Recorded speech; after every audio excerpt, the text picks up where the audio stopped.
woke up from a nap a little bit ago, and that is why I look so good. And I'm cold, so hello. Okay, so I will give a grief update today, but I really wanted to talk about a lot of stuff, like just stuff I've been learning. And that's the thing, is that like because I'm forcing myself to be so present, so grounded, so in the moment, um curious about my responses. I'm just getting all these epiphanies all the time. So that's really cool. I'm going to pull out my little notes for the episode, things I want to make sure that I talk about. Okay, so first, just from like information about the show, not very much, but I went ahead and changed to season 3. So this episode I think will actually be episode 3 of season 3, and here's why. I am no longer doing an intro to episodes. So if you're watching the video of this and that's the way that you watch primarily, you won't know what I'm talking about. But on the show, I've always kind of done a separate intro for the episodes. So there's a few reasons for this. One is I stopped enjoying it and it made me dread posting episodes, and I don't want to do shit that I dread, period. And I've kind of used that as like a compass.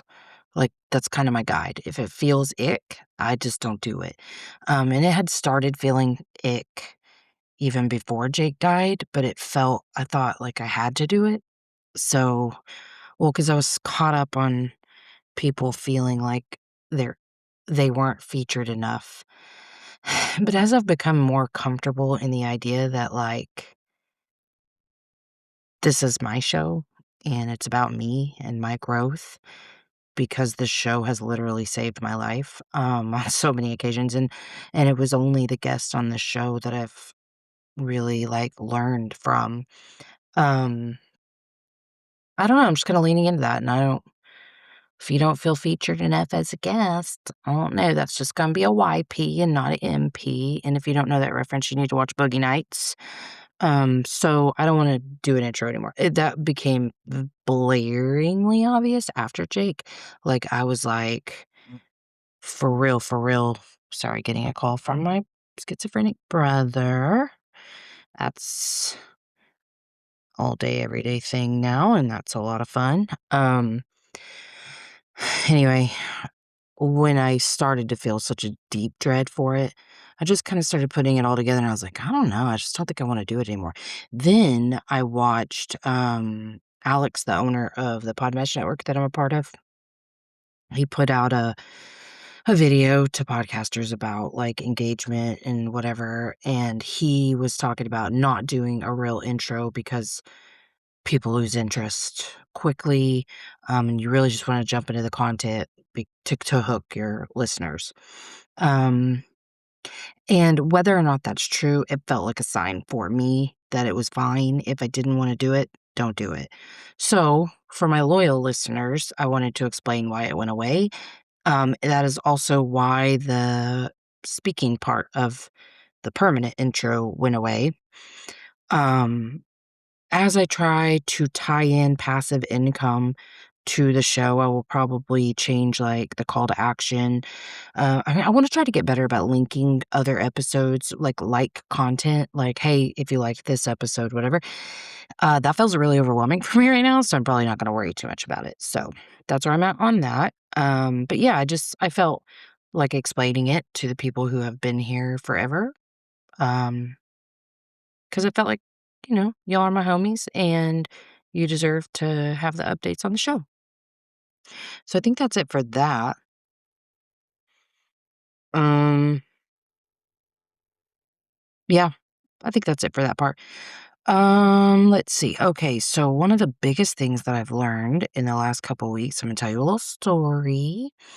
Okay, so Brian went on a work trip last week to Florida. We live in Oklahoma, for those of you who don't know me personally. And this is a yearly work trip. Now, people who do know me know it has been one of the biggest sources of contention in our entire relationship every year. I have been a raging psycho about this trip every year, except the last few years I've done a lot better, but I'm gonna talk about that a little bit too. Um, but yeah, all those years prior, just a crazy ass about it. I've gone a couple of times, and the last time just wasn't as fun. Excuse me. It wasn't as fun, so it does require a lot of, like, coordination efforts. It's just even though I love the alone time with him, that's the thing, is that I love the alone time with him. It used to be the only time we ever got alone time. But once Charlie hit the school age years, the coordination effort becomes much more difficult. And so then it becomes a question of, well, do we just take her with us? And then to me, it's no longer worth going because no alone time. And you can infer what I mean by alone time. So, um, anyway, it's been such a catastrophe. It just opened up so many wounds every single year. I guess I could talk a little bit about that. The abandonment stuff, my anxious attachment, it would open that up. I would get very afraid something would happen to him. It would open up my neglect wounds because I'd be like, well, I can't. What if something happens here? Like, I mean, the truth is even, when the boys were little and then when Charlie was born, it was like, "Well, can't take care of these fucking kids, what?" That not enough narrative was really strong and loud, and I remember even being able to isolate it a little bit, when Charlie was about 2, maybe even just, like, 18 months or something. I remember being like, "But what if she has needs that I can't meet?" That's the only time I was ever really able to identify it, and I had that same thing when Jake was in the hospital after he was born. His dad left the hospital to go take Bryson from place to place. And I remember being like, what? I gotta be alone with this baby? What if I can't do it? What if he needs something I can't do? And it wasn't just because of physical. Like that's what I'm saying. It was very much like, I'm not enough to take care of this baby. What? So I recognize that as a recurring theme. Obviously, you've heard me talk a lot about my not enough narrative. So anyway, the trip. Lots of wounding, okay? But this time, the added stress was, hey, he flew out on a Tuesday morning and wasn't supposed to come back till Saturday evening. The storm was projected to come in Friday evening, and I was like, yo, they're talking about snow and ice this weekend. He's like, "Oh, meh, meh, meh." He never believes the weatherman, and that's fine, I don't either, but this time I was like and I never discussed this with him, and I should have, but I was kinda like, "Okay, well, when you poo-poo away the weatherman's prediction, I feel really unseen, like, my concerns are not being taken seriously, like, can you at least say, 'If that happens, this,' whatever?" But instead, I just kinda was, like, working on my "I'm enough" stuff and was like, "It's fine, it's fine."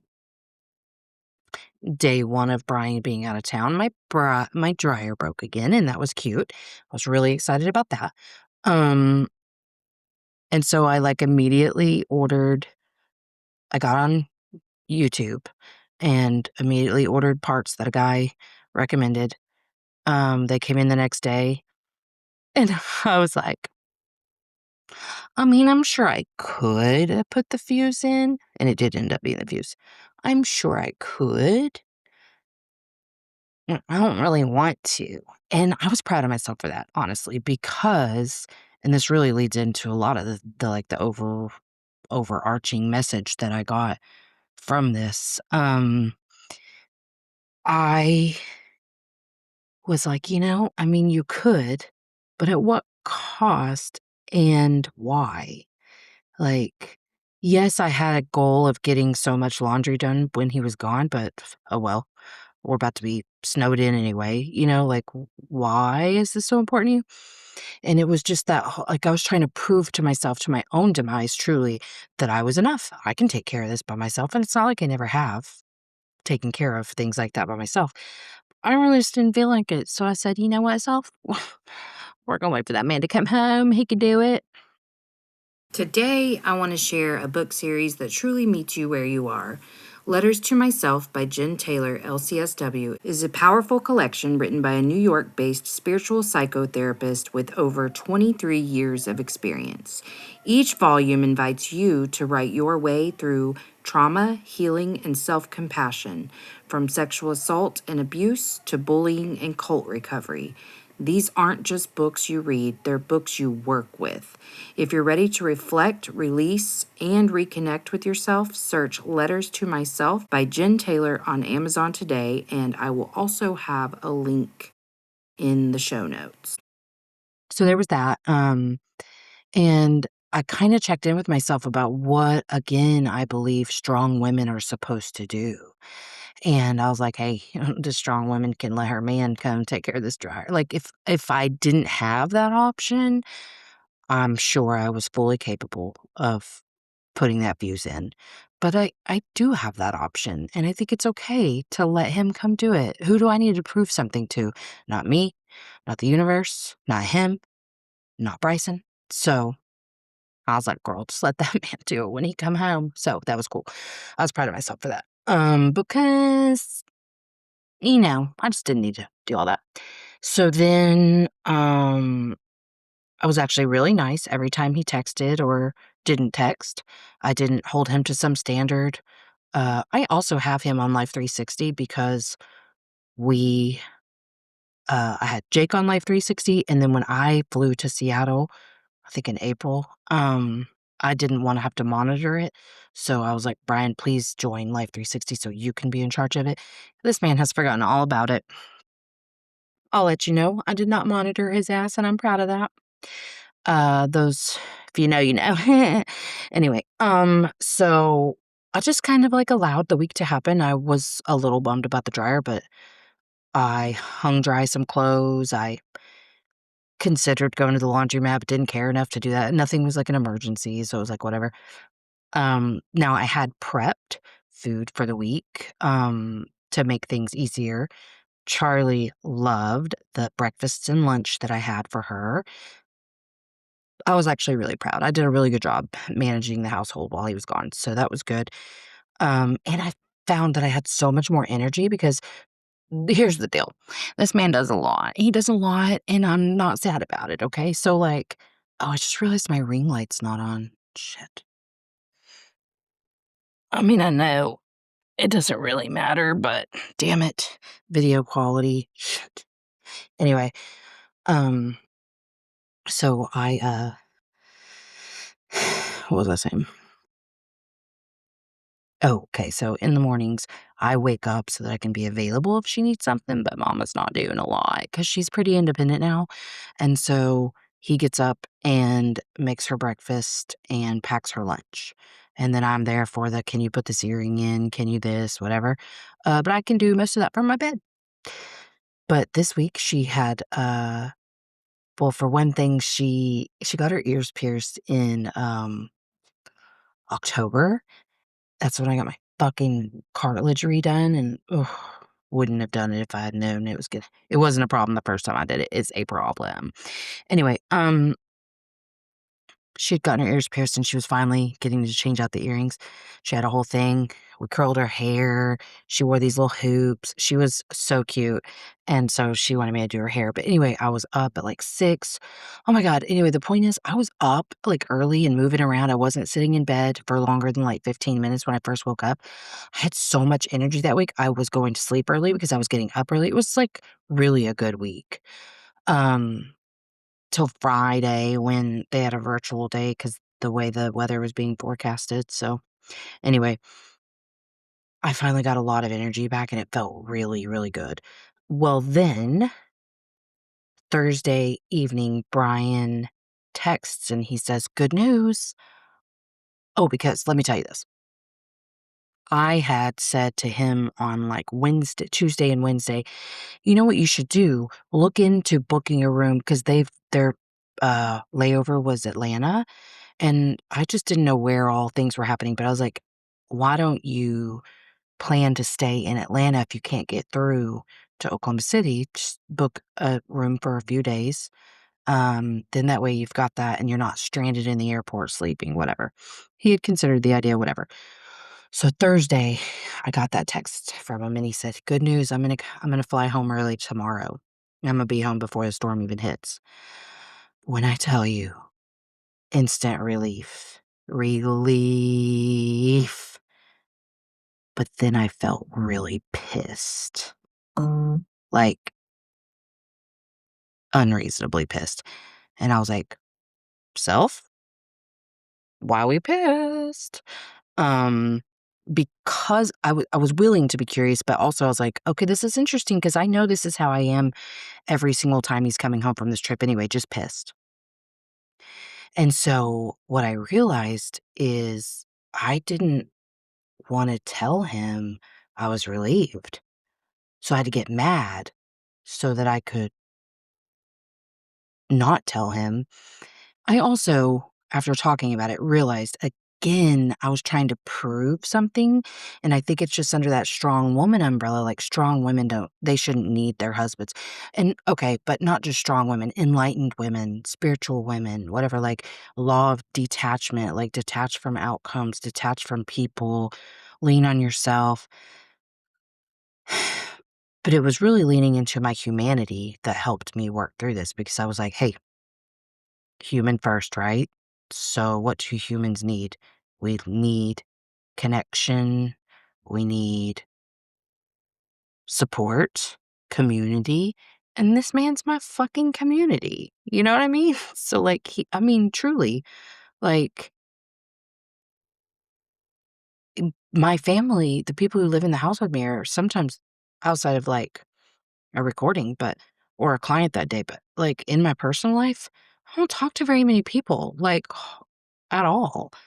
So, this man means a great deal to me for so many reasons. Anyway, and it's okay. That's fine. Like, there's nothing wrong with that. I have worked really hard on my codependency, but I think I was feeling codependent that I was so relieved. I was terrified that we would get this storm, he would be stuck away for an additional 3 days, that we would lose power and he wouldn't be here. Like, I was yes, I was catastrophizing, and that's the part I was working through is like, "Okay, well, if it happens, we'll be fine." But yeah, like, I didn't even have to think about it anymore because I was relieved he was coming home.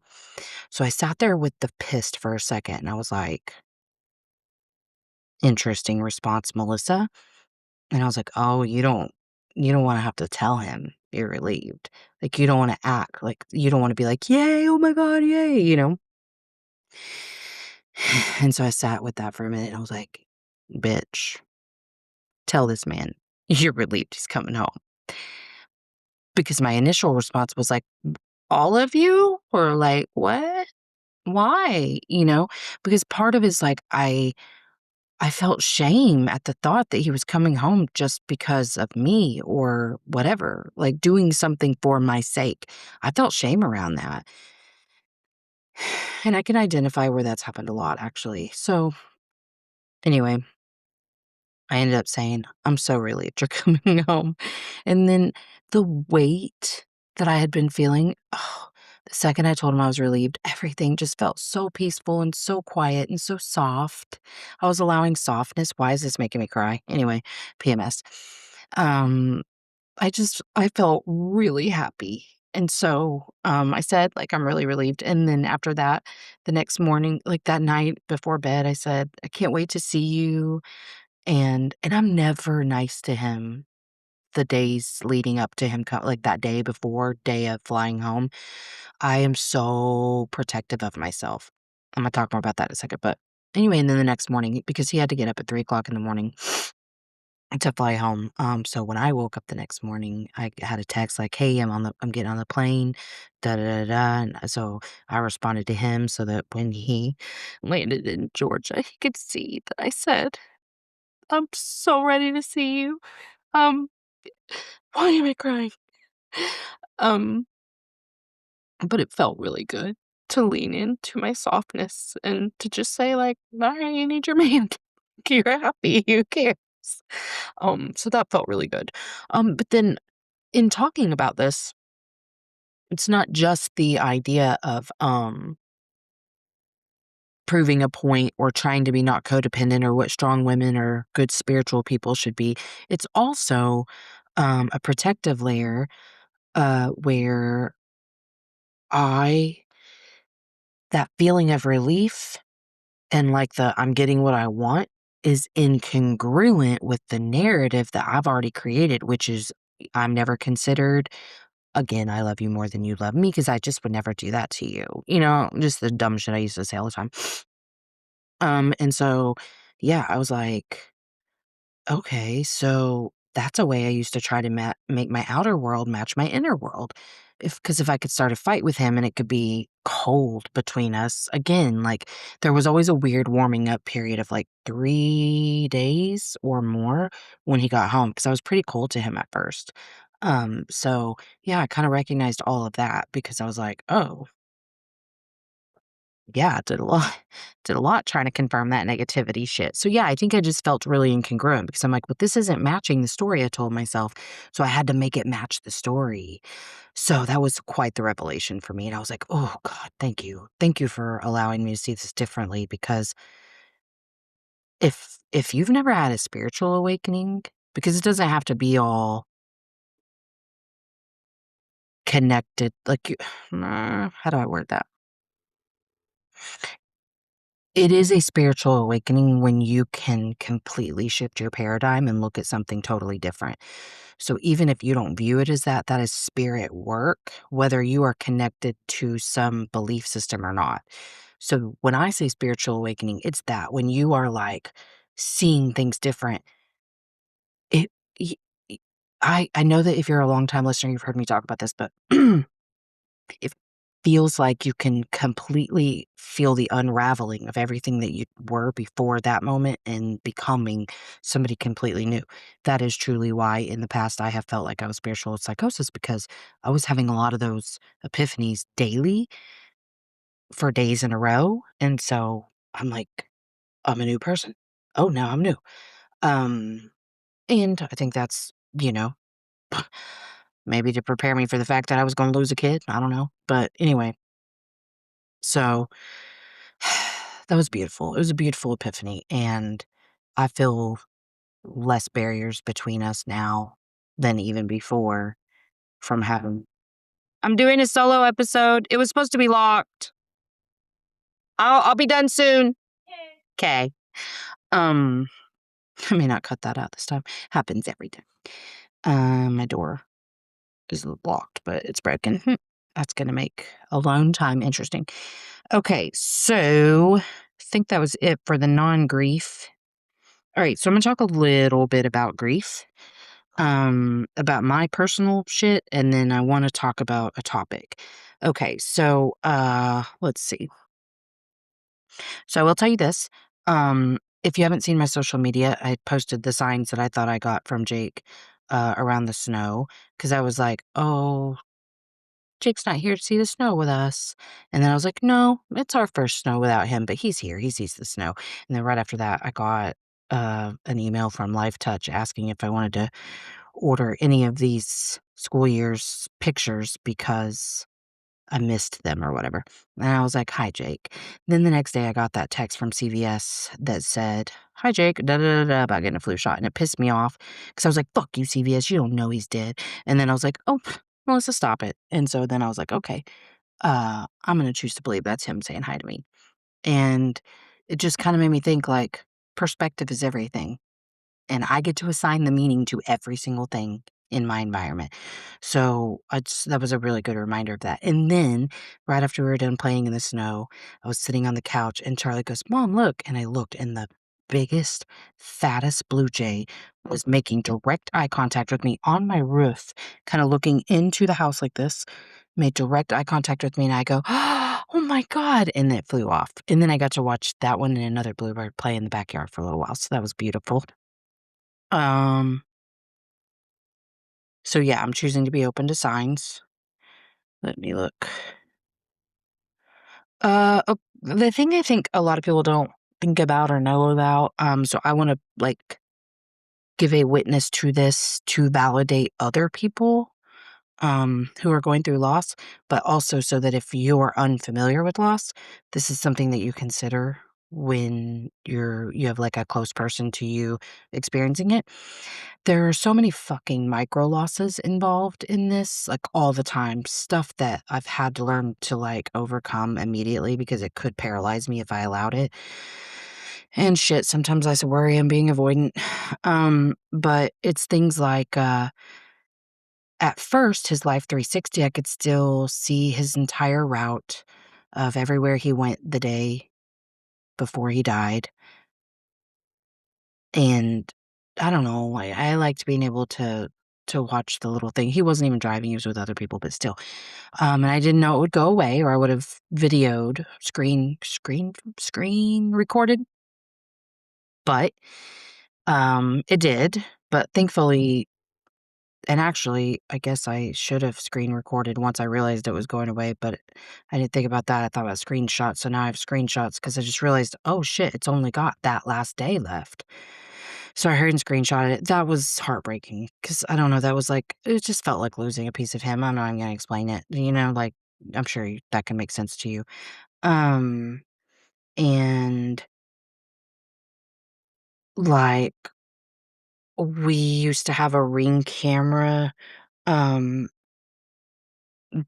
but I think I needed to charge it or something, and it quit working, and then, I switched cards again because of fraud, so I never updated the payment method, but, like, I grieved pretty hard for a minute about, like, all those Ring videos, having no access to all those old ones, and how great it would have been to have those, so that was really painful. So it's just these micro losses, um,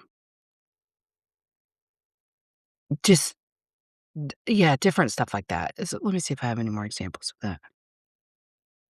No, but yeah, there's just a lot of little things that you're like, "Oh, I don't have that anymore, and if I had it, that'd be so great." But even his car, uh, it's not running, so I can't bring it home because it would be illegal to park it on the street. I'm having a hard time with that one though because I don't know, I thought, "Fuck it, I'm gonna sign it over to the shop," but now I don't know yet. And, I did go to his shop the other day, I got an oil change. It was harder than I thought it was gonna be. At first, it was totally fine, then I, like, fell asleep in the waiting area because I was tired. And then when I woke up, it just started getting harder and harder because I was like, this is where he would go to the bathroom, and he was there that day. And so, it's like, this is where he worked, this is where he did that. That was kinda hard. I finally got to meet the owner, and I really liked him, and I got to see his coworkers and whatever I did. I chose not to see his car that day because I think this was Thursday, so I was trying to just mark things off the list, and truly, I didn't wanna make them uncomfortable because I knew if I started talking about anything emotional or seeing his car that I was gonna lose my shit that day, so I didn't. So yeah, micro losses.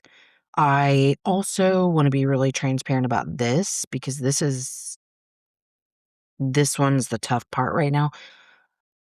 Obviously, I have PTSD. I mean, I found my child dead in his bedroom, but I have really seen the signs of that this week. So one day this week, Brian brought me breakfast to this chair while I was working on the computer, and then I thought what happened is that he walked out of my room and went and knocked on Bryson's room to tell him breakfast was ready, because that's something that he would do. Um, and when I thought that he knocked and I didn't hear Bryson answer, I was like, "Oh my god, he's dead." And thankfully, that did not last long because actually it was Bryson knocking on my door, and then I heard him talking as he was leaving my door, walking around the corner, so I was like, "Oh my god, he's not dead. Thank God." And then, so I don't know if you've seen my post about our sweet little puppy, Millie, but, uh, she this one's hard to talk about because I hyperventilated. She's tiny, right? And, she is Charlie's dog. And so Charlie had her asleep on her little puppy bed, on her bed, and I was like, "You know what? That's making me really nervous. go get her and we'll just feed her, give her water, have her go pee pee poo poo on her puppy pad, and then we'll put her back in the carrier and put that on the bed because I didn't want her to get fall between the mattress and the headboard. So Charlie's room has a lot of shit this dog could die on, okay? And I just hadn't thought about it before, so I was, like, stressing. So Brian went and got the puppy, and we loved on her, and she was wagging her little tail. She's got the best tail wag. And then we got her to s back to sleep, put her in her carrier, put the carrier on the bed. I fucking worried about this dog all fucking night. Like, actually, I stayed up because I had started to worry, and then I went in there and cried a little, and then he was like, "Let's just get her then if you're gonna worry." And so I was like, "Okay, yeah, get the dog." And then I felt all better, but then, I don't know, I was having trouble sleeping, whatever. I woke up at, like, 6 o'clock that morning with a very overwhelming feeling to go check on the fucking dog. Well, I don't know if it's an overwhelming feeling, but I was overtaken with anxiety, we'll say that, okay? So I go in there and I see the puppy bed back on Charlie's bed. So I know she has taken this dog back out of its carrier. Kinda looks like the dog's not in the bed, okay? Okay, let me back up. Took me a hot minute to be able to open that door. I was crying a little bit outside of the door, trying to make myself go in, the same way I used to do all the time going into Jake's room. So, you can see how it may have brought a lot up for me. Well, then I went in there, I moved the puppy blanket, she's not there. Me moving the blanket wakes Charlie up, and I go, "Where's the puppy?" And she's like, that did not make me happy. So she jumps out of bed. I run out of the room, run into the bedroom, and I go, "Brian, please get up." And he jumped up. And I was like, "Blah, blah, blah," explaining about the dog. So I start hyperventilating, like, can't get my heart rate under control, can't breathe. It's freezing cold outside, so I say, "Go outside." So I go outside, trying to steady my breathing. I'm not trying real hard because 'cause I'm in a full-blown panic, okay? And I'm just, like, crying and saying, "Jake, please let the puppy be okay," like, over and over and over. I was really scared. Um, and I did that for what felt like long enough to where either case she was gonna be found and I needed to get inside to figure out what the answer was gonna be. And I walked in and Sissy was holding her and she said, "Mom, I have her." And I said, "Is she okay?" And she said, "Yeah." And she brought her to me because she knew I was really upset. And, sweet Millie was just wagging her little tail so happy. And I was like, "Oh, thank God." So I held her and cried, and, Charlie doesn't understand why it was so scary for me. It's just brought up so much. Um, and so I was so glad she was okay. We talked about, safe sleep with the dog. Well, then last night, same thing. I'm laying here having a little trouble falling asleep. Um, I knew she was in her carrier, but I didn't know how Charlie had packed the carrier. I didn't know how many blankets she put in it. Oh, I didn't even need my damn glasses on. I forget that. Um, but I didn't know how many blankets she put in it or, any of her toys, whatever. And she's literally such a fucking tiny dog. And she's very mighty, though, so I really don't have to worry about her anymore. She's a fucking mess. I've got scratch marks, little bite marks. She's a mess. Oh, she bit me on my lip earlier. She's a hot mess. But anyway, so I was like, man, I'm worried about her. Like, what if she can't breathe in whatever blankets Charlie put in there? And the images were just, ugh. So I go in the living room. I'm crying my ass off. Brian's like, "Let me just go get the dog so that you don't have to feel afraid anymore." I was like, "No, I'm not ready." So anyway, it was a whole crybaby thing, and I was freaking out. Then I went to the bedroom to turn on noise so that I wouldn't hear anything when he went to check, and he brought her in, and her little ass was like, "Hi, grandma." And so it made me feel so good. So I was like, "Okay, good, good, good." So finally, I could see, all right, she's fine to get out of whatever blanket because she likes to burrow, all the things. So she went to sleep. Now, I will tell you, Charlotte's not used to this thing whining at 6 o'clock in the morning, 5 o'clock in the morning. which she did, woke her little ass up. So, you know, she wasn't ready for all that, but she's taking it like a champ. I'm proud of her. And actually, during school days, she gets up at 5:30 anyway. So hopefully Millie will just start sleeping later. But for now, it should be fine because tomorrow they go back to school. So anyway, the point is PTSD. So I'm just working on my nervous system, really, because that's I'm just dysregulated and my brain is used to regulating through catastrophe and I'm, flipping into survival mode quickly. I did sign Charlie up for a grief group through Calm Waters and saw that they do adults. Uh, if I want to do a group, it's free. And then they do individual on a sliding scale fees. So I may look into that. Um, but yeah, so anyway, that's really my update for now. Um, I hope that you can take something away from today, whether it's about grief or about expectations that you put on yourself that are not fair, that are not loving, that are not kind, that are not compassionate. Because that's really what I'm taking away. That we're a human first. Doesn't matter how fucking enlightened we are. I'm anchored fully into this human experience, and sometimes that's gonna mean I need people. So anyway, that's it from me today. Thanks for being here. I love you, and I'll see you next week. In a world where judgment quietly shapes how we see ourselves, therapist and author Jen Taylor, LCSW, invites us into something gentler.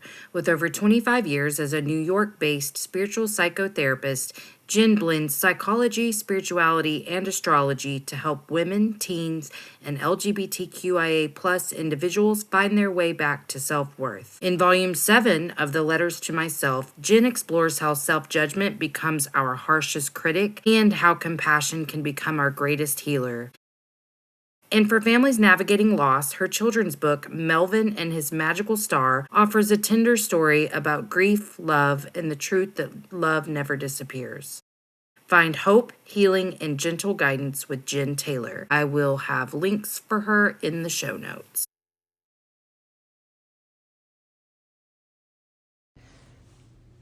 Hey, make sure you've given the show a 5-star rating on whatever platform you're listening to if you haven't already. And check out my website, empoweredwithmelisahepner.org, or my link tree on Instagram at melissa.hepner to check out my latest offers or workshops. All right, that's it from me. So make sure that you check out the show notes for links. And until next time, let's all just keep swimming. INDEPE and cut.